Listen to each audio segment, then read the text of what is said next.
Perdón, a Sara, ¿te referís? Sí, no, Bueno, Sara, por supuesto. Ya la presentamos a Sara. Sí. Ella es titular del Instituto Artiguista. Para resumir un poco, la idea es que nos cuente lo que va a suceder aquí en la ciudad de Paraná. Mañana hay una actividad importantísima y obviamente esta actividad no solamente se va a realizar en Paraná, sino también en Concepción del Uruguay. Mira qué Así bueno. que le damos la bienvenida y el aplauso. Un que no le aplauso dimos. grande para Sara. Bienvenida, ¿cómo está? Gracias.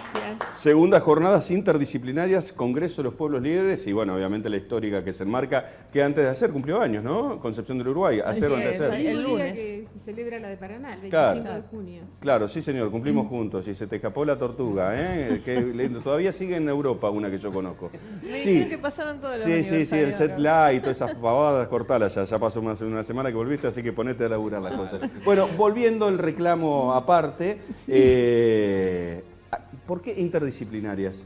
Porque la práctica que iniciamos el año pasado, que fue realmente muy rica en los aportes, era una invitación a los distintos institutos de formación docente, universidades, para que expusieran ponencias, para que elaboraran ponencias sobre ciertos ejes temáticos que se desprenden de la gesta y fundamentalmente del pensamiento de Artigas.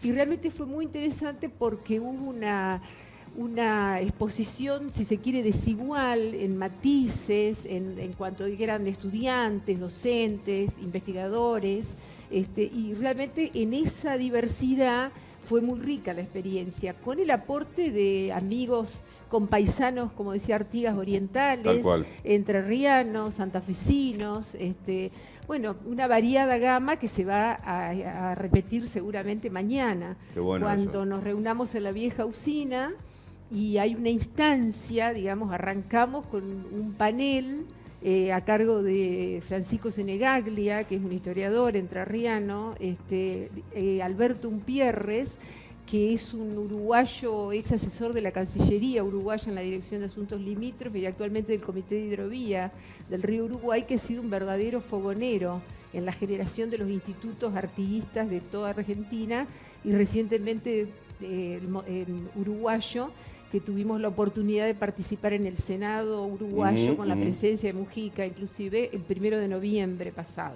Uruguayo. Así que, bueno, y después... Si tenemos que evaluar, de alguna manera, el mayor logro de esta parte histórica tan rica por los entrerrianos, por los uruguayos, y esta lucha incansable que llegaba y llegó junto a Artigas a combatir justamente el gobierno central.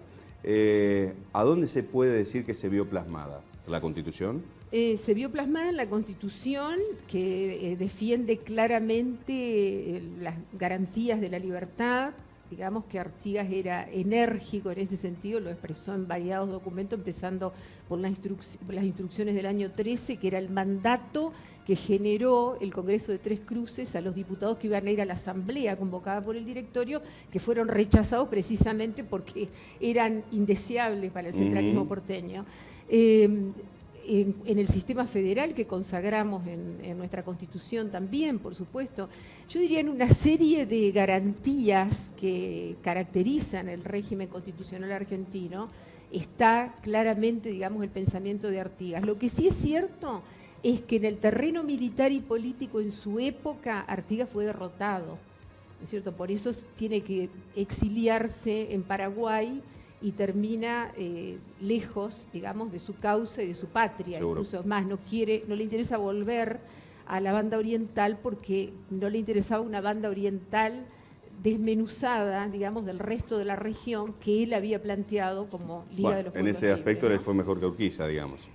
Sí, en realidad él fue derrotado por el centralismo que después de alguna manera se consagra en una historia digitada por el mitrismo, claramente, ¿no es cierto?, que es la que hoy abrevamos en los claustros escolares, o sea, una historia que es enciclopedista, eurocéntrica, centralista, y de lo que menos habla es de la comarca, como decía Couture, ¿no es cierto?, donde en realidad primero es la comarca, primero es lo nuestro, y de ahí podemos proyectarnos, si debemos proyectarnos al mundo, pero con una sólida conciencia de lo que somos nosotros. Y un sólido recuerdo, claro está. Claro. Básicamente, lo que a mí me gustaría destacar en este caso en particular es la visión que tenía Artigas de lo que debía ser un país, de lo que debían ser unas provincias que todavía no estaban conformadas como tales, y fundamentalmente, bueno, ese federalismo, ¿no? Esa lucha por decir, aquí estamos y somos parte de un todo, que era un poco lo que se estaba perfilando en esa época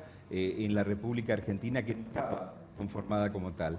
Pero más allá de eso, teniendo en cuenta, por ejemplo, la participación de gente que se había adosado a su pensamiento, como el caso de Giuseppe Garibaldi, o también los lugartenientes que tenía. Vos sabías que Pancho Ramírez, Francisco Ramírez y López Jordán, caudillo de Santa Fe, fueron lugartenientes de Artigas. Entonces, todo esto nos da una idea de cuál era el panorama militar, político y social de ese entonces y hacia dónde se lo quería llevar, ¿no, Sara? Sí, sí, bueno, la primera interpretación, digamos, del pueblo respecto al ideario popular, equitativo, revolucionario, en ese contexto histórico, digamos, de Artigas, fue quienes lo siguieron en el éxodo, lo que llaman los uruguayos la redota, claro. ¿No es cierto?, cuando termina estableciendo su campamento cerca del Salto Grande en Concordia, digamos el campamento de la Yui.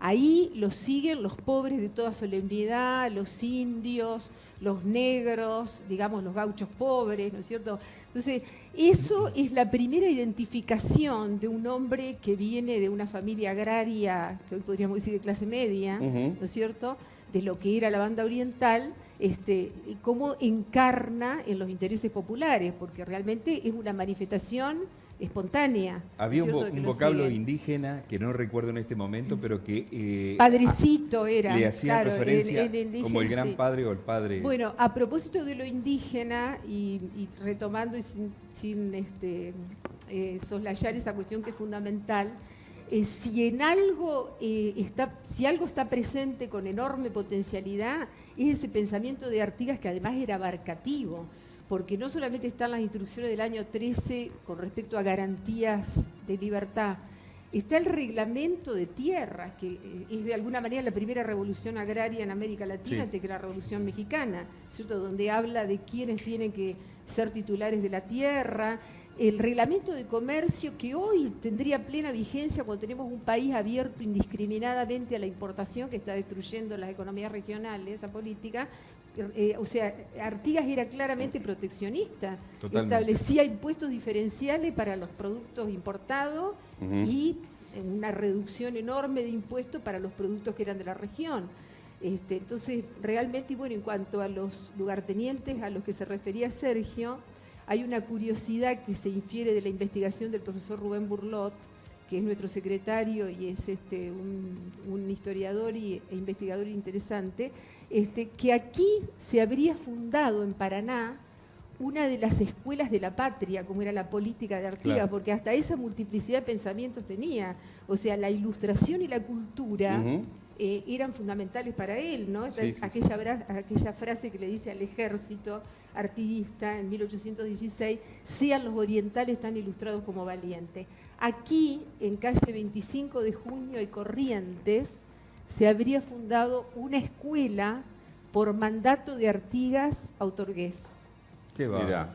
Bueno, tenemos hasta datos y destellos realmente muy específicos, históricos.